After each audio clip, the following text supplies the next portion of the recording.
वैश्विक व्यापार की दुनिया में एक बड़ा बदलाव देखने को मिला है।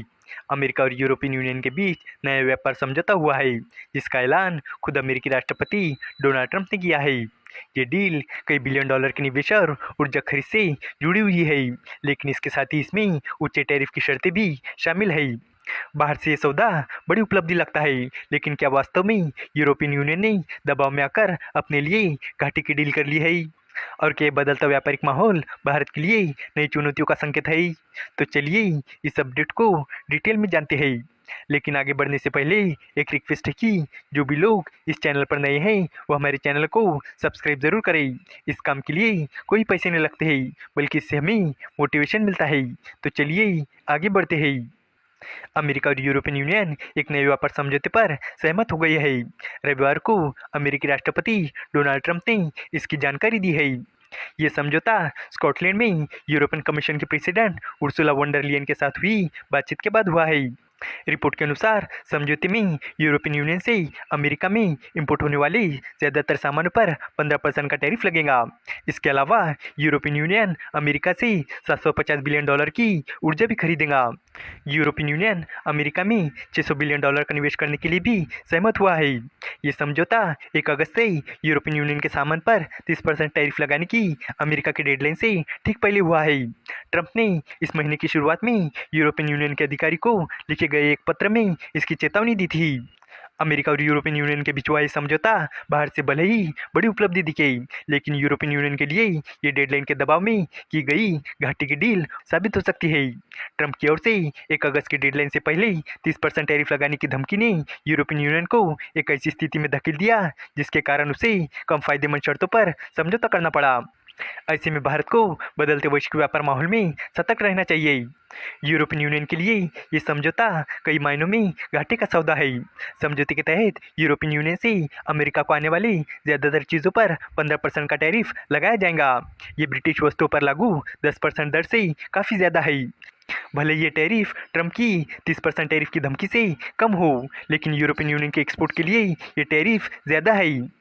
इससे अमेरिकी बाजार में उनकी कॉम्पिटिटिवनेस कम होगी।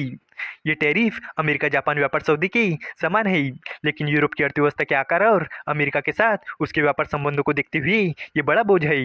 यूरोपियन यूनियन ने अमेरिका से 750 बिलियन डॉलर की ऊर्जा खरीदने पर भी सहमति जताई है। ये बहुत बड़ी डील है।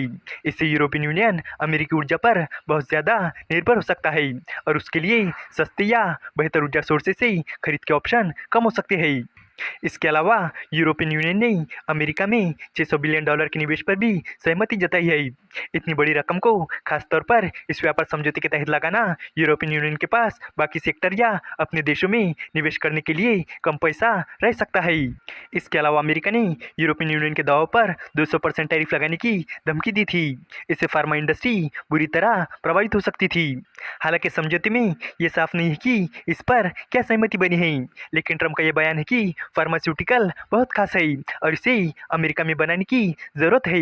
ये दर्शाता है कि यूरोप को इस सेक्टर में भी कुछ छूट देनी पड़ी होगी। फिर भले ही अमेरिका अभी भी यूरोप से बहुत सारी दवाइयाँ इंपोर्ट करे। ये समझौता भारत के लिए कई अहम सबक और चुनौतियाँ पेश करता है। ये दिखाता है कि बड़ी वैश्विक अर्थव्यवस्थाएं अब अपने देश के हितों की रक्षा करने पर ज़्यादा जोर दे रही है। वो अपने राष्ट्रीय हितों की रक्षा करने के लिए टैरिफ और व्यापार धमकियों को उपयोग करने में कोई संकोच नहीं कर रही है। इसलिए भारत को भी अपनी एक्सपोर्ट योजना और व्यापार समझौते को बदलते हालात के हिसाब से बनाने होंगे। अगर अमेरिका और यूरोपियन यूनियन जैसे बड़े देश आपस में समझौता करने पर फोकस करते हैं तो भारत को अपनी सप्लाई चेन को और अधिक लचीला और विविध बनाने की जरूरत होगी, ताकि एक या दो बड़े बाजारों पर निर्भरता कम हो सके।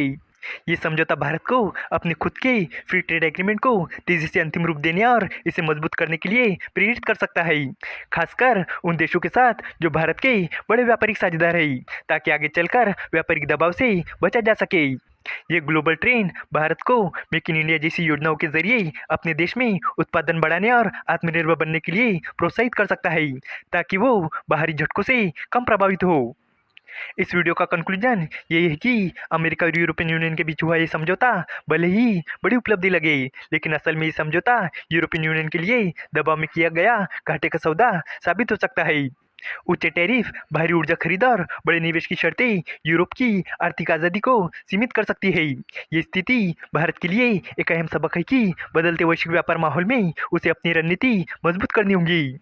भारत को अपनी सप्लाई चेन को विविध बनाना, नए व्यापार समझौते करना और मेक इन इंडिया जैसे प्रयासों से आत्मनिर्भरता बढ़ानी होगी ताकि भविष्य में व्यापारिक दबाव का सामना कर सके। उम्मीद है कि आपको ये जानकारी पसंद आई होगी और भी इसी तरह के इन्फॉर्मेटिव वीडियोस के लिए हमारे चैनल को सब्सक्राइब करें। धन्यवाद।